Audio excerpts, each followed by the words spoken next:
Bonjour, alors pour la dernière fois, je fais une vidéo pour expliquer pourquoi je suis devenue végétalienne. Alors, ou vegan. Alors, je veux bien insister sur le fait, je ne réponds pas à un phénomène de mode, je ne veux pas être à la mode. Je l'ai fait par nécessité, je n'avais plus d'argent pour manger. Je me suis posé la question, comment puis-je faire pour survivre avec tout simplement même pas, entre guillemets, 20 euros par semaine pour pouvoir manger. Euh, et en fait, ce que j'ai fait naturellement, je suis allé sur Internet, je suis parti sur YouTube. Voilà, je suis au début, j'avoue que sur Google, j'ai essayé de voir les aliments essentiels. Voilà, j'ai dû taper sur Google les aliments essentiels à l'alimentation. J'ai eu des résultats. Je suis parti aussi sur YouTube. Euh, et bien sûr, j'ai vu des vidéos sur des personnes qui étaient pour et contre le fait d'être végétalien. Alors, bien sûr, j'ai beaucoup regardé des vidéos anglo-saxonnes, hein. Donc des gens qui ont des chaînes YouTube aux États-Unis, en Australie, donc vous savez de qui je parle, et d'autres. Et j'ai, entre guillemets, regardé des vidéos sur les gens qui étaient véganes, les gens qui n'étaient pas véganes, qui étaient contre le fait d'être végétalien et qui trouvaient ça totalement stupide. En ayant regardé ça, je dirais que naturellement, effectivement, par, pour des raisons financières, je me suis tourné très vite vers des légumineuses, ce qui me paraissait le plus évident. Naturellement, je dirais que c'est à l'instinct, j'ai fait ça. C'est vrai qu'en regardant les vidéos, j'ai été aiguillé, orienté, et surtout,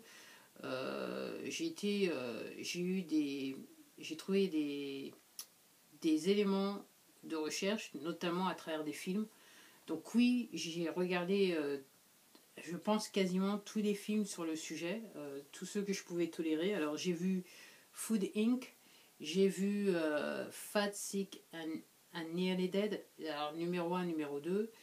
Je viens juste de regarder Fed Up, très intéressant. Je crois que j'ai aussi vu des documentaires qui étaient sur YouTube, qui venaient de programmes télé, télévision canadienne, télévision américaine sur le sujet.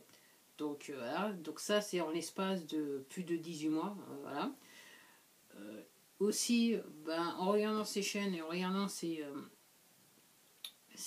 émissions de télé ou ces films, je me suis retrouvé, j'ai pris connaissance de certains types de littérature.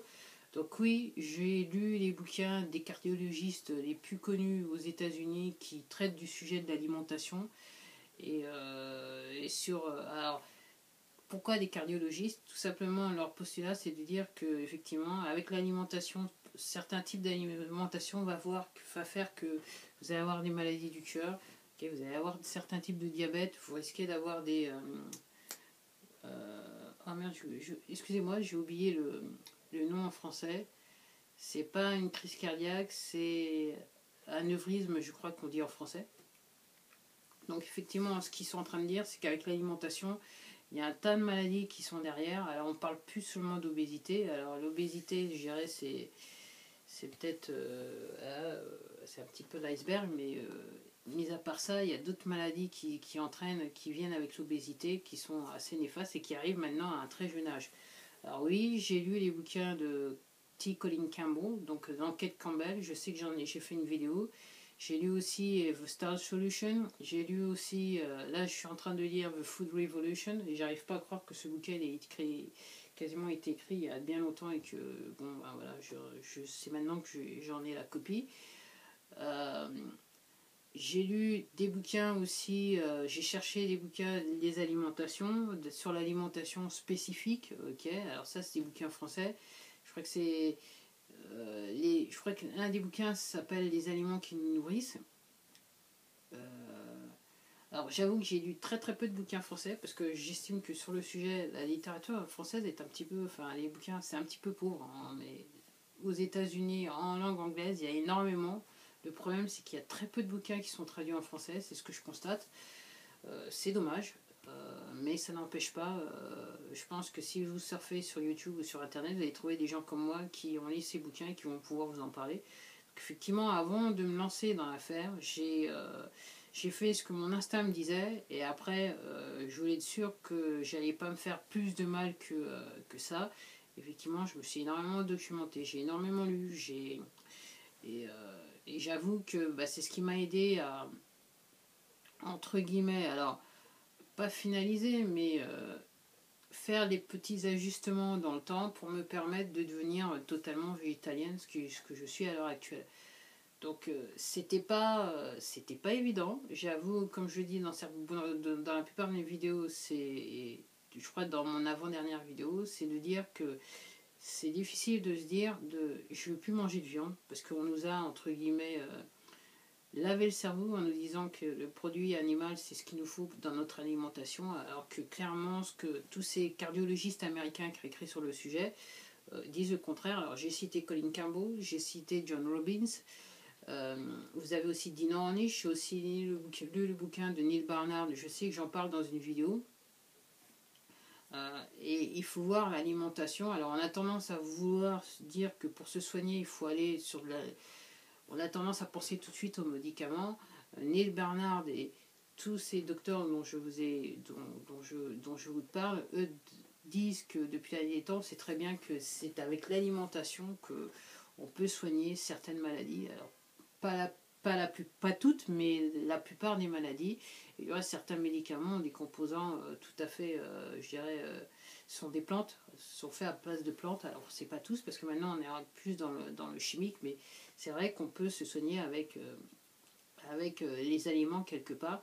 Et alors j'ai fait cette démarche par rapport aux aliments, parce que une fois que j'ai commencé à lire, à comprendre que effectivement ce qu'on mange pouvait affecter notre santé, par rapport à mon petit problème de santé à moi, j'ai voulu savoir quels aliments pouvaient peut-être m'aider dans ma situation. Alors j'avoue que j'ai eu quand même quelques petits résultats.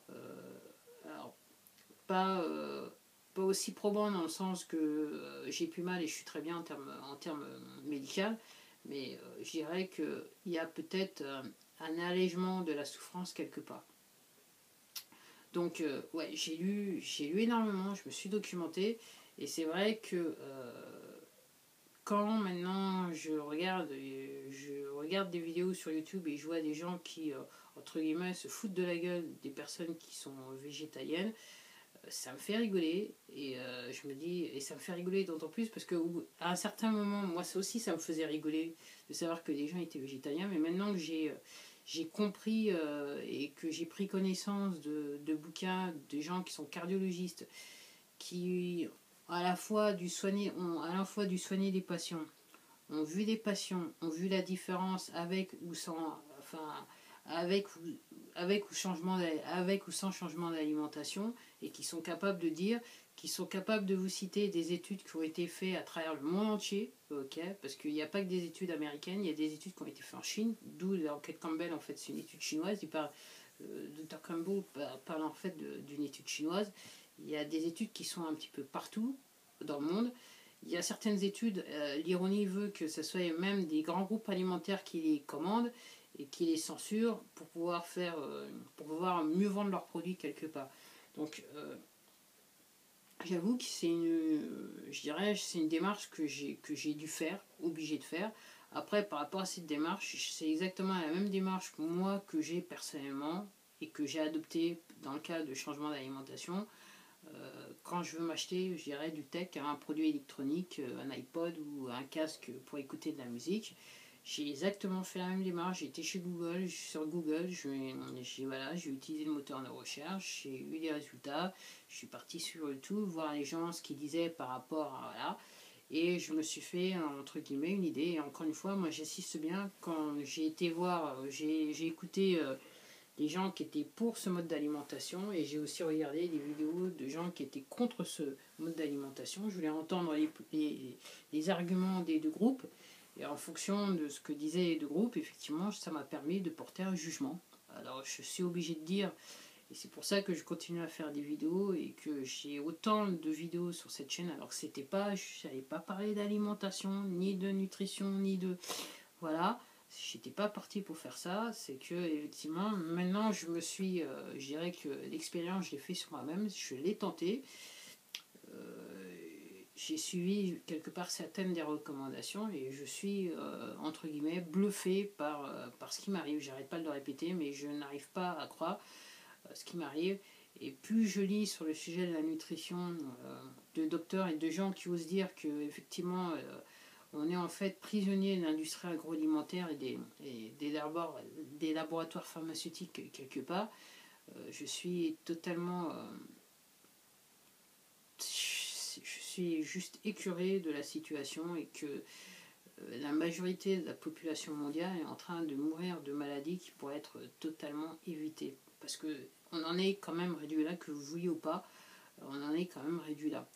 Et c'est vrai que maintenant, avec, je dirais, les connaissances que j'ai pu obtenir sur ce sujet, c'est vrai que maintenant, quand je sors dans la rue, que je regarde autour de moi, je me dis, ouais, effectivement, c'est un vrai problème. On parle beaucoup, alors on fait un focus sur les obèses aux États-Unis, mais en France, franchement, on n'est pas mieux. Quand je regarde autour de moi, c'est tout le monde qui est en surpoids, avec les conséquences qu'il y a derrière, en sachant que, voilà, alors, ce qu'on constate aux États-Unis, c'est que les problèmes de santé maintenant apparaissent de plus en plus tôt. Alors, il y a des enfants qui naissent avec des maladies voilà, qui sont assez pénibles à la fois pour l'enfant et les parents, et qui clairement ont un fort taux de mortalité. Et on voit aussi de plus en plus des jeunes personnes développer des maladies qui étaient avant associées à des personnes un petit peu plus âgées. Donc effectivement, je dirais que c'est pas... Enfin, j'allais utiliser le mot Titanic, mais effectivement, le Titanic, il a bel et bien sombré, et là on est quasiment au fond, on va dire ça comme ça. Donc voilà, c'était pour vous expliquer pourquoi je l'ai fait, pourquoi ces vidéos et pourquoi je parle de la manière dont je parle. Et oui, avant d'enregistrer des vidéos et de dire tout et n'importe quoi, j'ai fait comme j'ai l'habitude de faire pour tout ce que je fais. J'ai eu la démarche de m'informer et d'aller chercher les informations au plus près. Voilà. Moi je parle et c'est vrai que je suis choquée. L'autre fois, j'ai regardé une émission à la télé. J'ai été choquée qu'une personne, un docteur qui est spécialisé en nutrition, puisse dire que sur, sur la relation, je crois que c'était la relation du produit animal, enfin l'impact des produits animaux l'impact de la consommation des produits animaux sur le corps humain, qui puisse dire que ça n'existe pas. Que ça n'existe pas. J'en ai vu un autre qui disait que tout simplement la médecine quantique c'est du n'importe quoi, ça n'existe pas.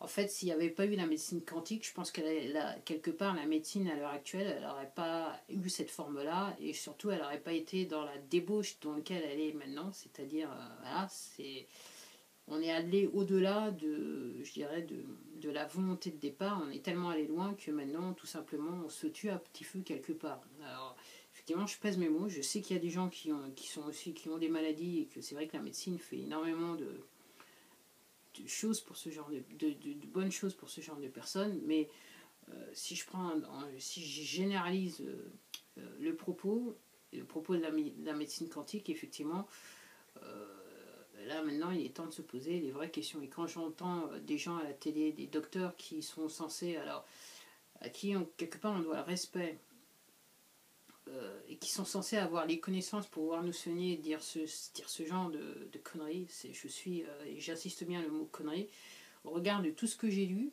je suis totalement sidéré. Et je me souviens notamment, ce qui m'a le plus choqué, c'est qu'il y a un des auteurs, alors je ne me rappelle plus lequel, qui explique dans son bouquin que donc il travaille dans un grand hôpital universitaire aux États-Unis. Alors il soigne des patients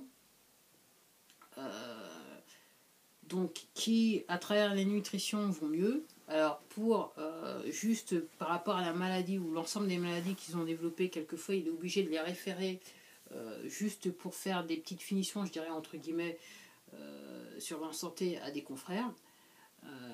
Alors, ce qu'il explique, c'est que lui, il le fait, mais ses confrères ne le font pas en s'en servir. C'est-à-dire qu'ils ont bien connaissance de son travail, ils savent bien voilà, ils connaissent les résultats de son travail, et donc eux ne réfèrent aucun de leurs patients. Et ce qu'il explique, c'est que par contre, quand un des parents de ces docteurs qui n'aurait fait aucun patient a un gros souci de santé, notamment cancer, diabète ou quoi que ce soit, et réellement on est dans une... Voilà, directement, ces mêmes docteurs qui ne leur réfèrent aucun patient, eux envoient leurs parents voir ce médecin, qui connaît très très bien l'impact de la nutrition sur la santé des gens. Et je trouve ça d'un cynisme et d'une cruauté. Voilà. Alors, encore une fois, moi je fais bien je ne suis pas contre la médecine ni contre le monde de la médecine, mais je fais bien la différence entre... Et malheureusement, les médecins sont... Et les médecins hommes ou femmes sont des hommes, et des femmes, avec leurs faiblesses.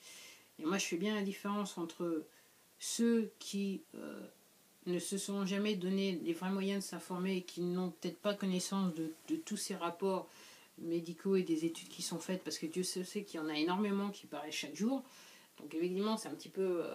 quand on sait quelle est, entre guillemets, la charge de travail qu'ont les médecins à l'heure actuelle, c'est vrai que c'est peut-être aussi difficile de s'informer. Mais je suis bien la différence entre ceux qui se sont informés et qui savent, et qui mentent, ou qui détournent la vérité, ou qui sont dans le déni, juste par gain personnel. Parce que ce qu'il explique, c'est que dans les industries agroalimentaires, certains... alors, ce que je vous expliquais, les industries agroalimentaires commandent des études auprès de médecins, qui payent, qui rémunèrent. Et en fait, généralement, ce que je crois comprendre, c'est que généralement, les études, elles sont faites, et les gros industriels... en fait, on les données, et généralement, les résultats sont toujours les mêmes, c'est-à-dire que les produits ne seront pas forcément bons pour la santé des gens, en excès. Et donc, généralement, dans ces études, juste la phrase on va éliminer ce qui gêne et on va garder juste ce qui convient, qui peut faire que le produit serait mieux vendu. Et vous avez des médecins qui endorsent, je dirais, ces semi-vérités, parce que tout simplement ils ont été fondés par ces groupes industriels, ou qu'ils ont peur de perdre leur position ou quoi que ce soit. Et je trouve ça, c'est au-delà de l'hypocrisie, en sachant que à l'heure où je vous parle, il y a des gens qui sont en train de mourir. Les gens qui meurent de cancer à l'heure actuelle, en fait, ce que je lis et ce que certaines de ces personnes écrivent, c'est que ces morts pourraient être évitées à travers l'alimentation. Parce que l'alimentation est, je dirais, le numéro un, je dirais, le coupable numéro un dans les problèmes de cancer à l'heure actuelle. Alors effectivement, il y a d'autres moyens d'attraper les cancers avec des expositions à des produits nocifs, mais en termes de tous les jours, ce qu'on mange, entre guillemets, ou ce qu'on nous fait manger, nous tue. Voilà. Donc je pensais que c'était une vidéo qui allait être courte, mais elle est longue. J'arrive pas à faire plus court, malheureusement. Mais je crois qu'au regard du sujet, c'est difficile de faire plus court. Moi, je suis pas là, et encore une fois, je suis pas là pour vous convaincre. Je me dis que si vous êtes arrivé jusqu'à la fin de cette vidéo, c'est que tout simplement vous avez un intérêt sur le sujet et vous cherchez à vous informer. Moi, encore une fois, tout ce que je peux dire, c'est que je vous invite à juste essayer pendant quelques jours, et vous verrez très très vite une différence. Voilà, moi, malgré le fait que j'étais en surpoids, que j'avais 20 kilos en plus, au bout d'une semaine, quand j'ai commencé à réduire, j'étais pas encore végétalienne, j'allais sur le chemin d'être végétarienne. J'ai vu clairement des changements dans mon comportement. Alors aussi, ça va me pousser à parler. Effectivement, l'autre fois, je regardais une vidéo d'une personne qui parlait de la Ritaline. Alors la Ritaline, apparemment, c'est quelque chose pour contrôler le comportement des jeunes enfants.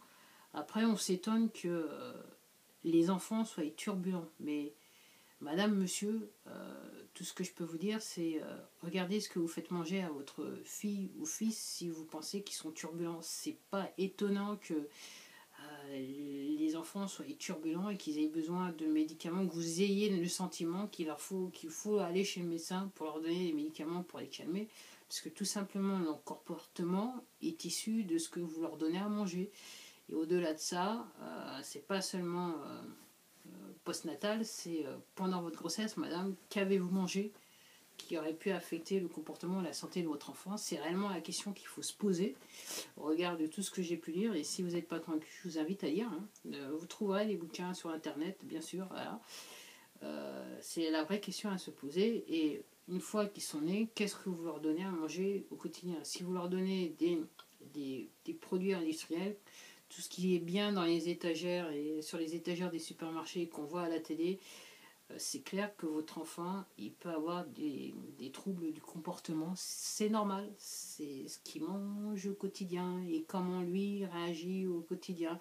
Et malheureusement, votre enfant, il n'est pas encore en état de pouvoir vous dire que c'est pas très bon pour lui. Alors maintenant, effectivement, avec ce que je sais, moi, et le changement que j'ai fait, la manière dont j'ai fait le changement, je suis capable de vous dire effectivement qu'il y a des aliments que vous ne retrouverez, enfin que j'ai pas la volonté de vouloir dans mon assiette, ne serait-ce que demain ou jamais. Hein, voilà, je sais qu'avec cet aliment, voilà, il y aura cet effet-là. Okay, c'est pas quelque chose qui est désirable pour mon corps. Je me sens pas très bien.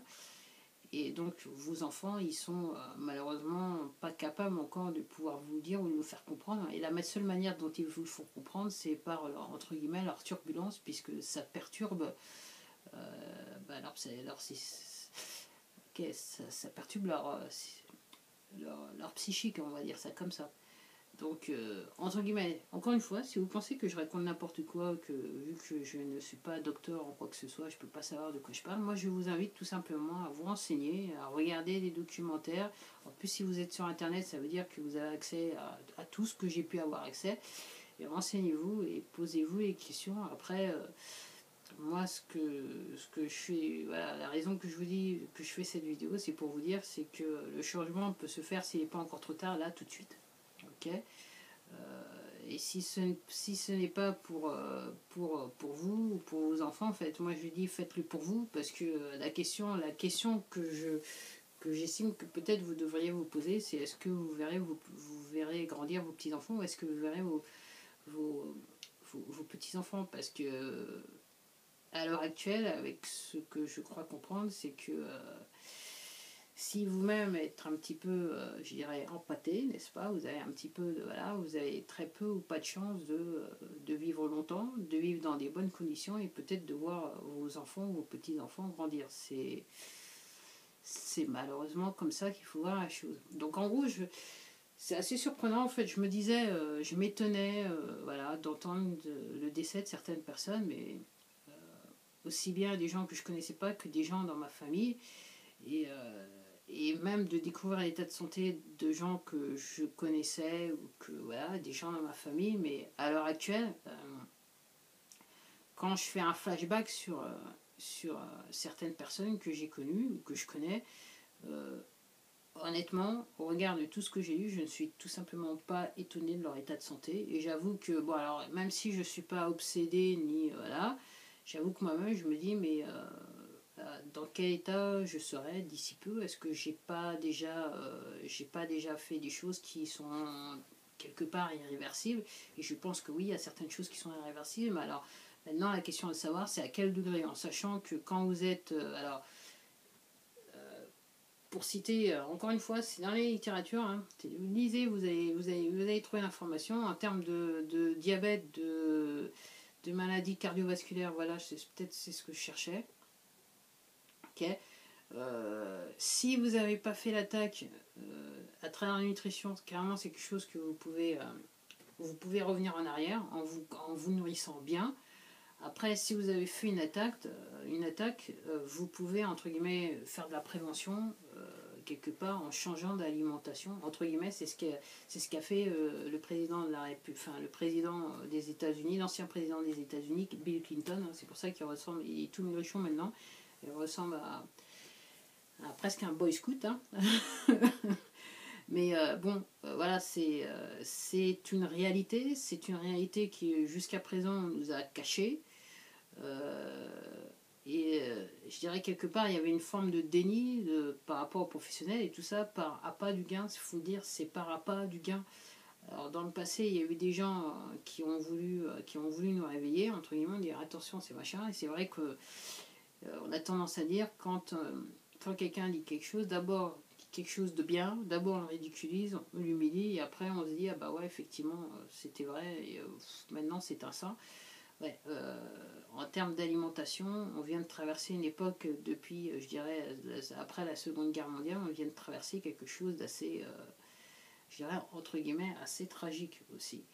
Alors, et aussi, posez-vous des questions. Hein. Il semblerait que les datas, et cette vidéo dure, je n'y peux rien, mais voilà, c'est comme ça. Il semblerait que certaines datas montrent que durant la guerre, alors effectivement, il y a eu énormément de personnes qui sont mortes, et je parle de la Seconde Guerre mondiale, ok. Il y a eu énormément de personnes qui sont mortes de mortes violentes, mais clairement, médicalement parlant, il y a eu très très peu de personnes qui, durant ces périodes-là, ont développé des cancers, des diabètes, qui étaient diabétiques. Alors effectivement, il y a eu peut-être à l'inverse quelque part certains cas de la malnutrition dans certaines zones, mais pas dans toutes. Mais c'est clair qu'en termes médicaux, apparemment, il y a eu bien moins de déclarations de cancer. Et là, depuis je dirais, depuis bien après la Seconde Guerre mondiale, une fois qu'il y a eu, je dirais, une reprise économique, là, ce qu'on voit depuis, c'est un nombre important de personnes obèses, de personnes qui ont des crises cardiaques, des gens qui sont diabétiques, des gens qui ont des cancers multiples et variés.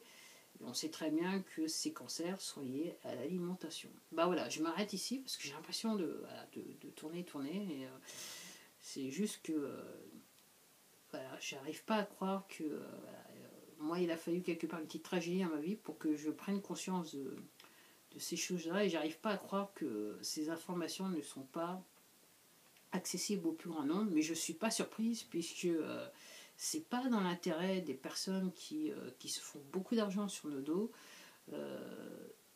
de nous permettre de comprendre ce qui nous arrive et entre guillemets perdre de l'argent. Bah voilà.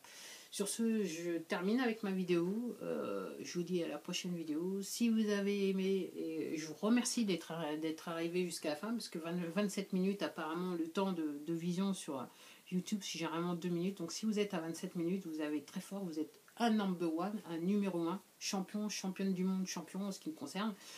Champion du monde, il n'y a pas de souci par rapport à ça. Vraiment, vous avez fait fort. Et puis sur ce, je vous dis à la prochaine vidéo. Si vous avez aimé cette vidéo, il y en aura pour plus. Il y en aura plus dans le temps. J'ai pas l'intention de fermer cette chaîne. Au contraire, elle va continuer, elle va évoluer, je l'ai dit. Donc abonnez-vous.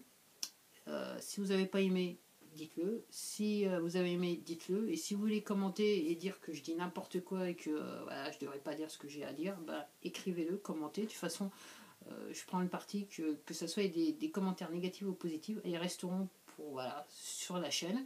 Après, chacun doit assumer ses choix, ok, et ses positions, et voilà, donc ça restera tel quel.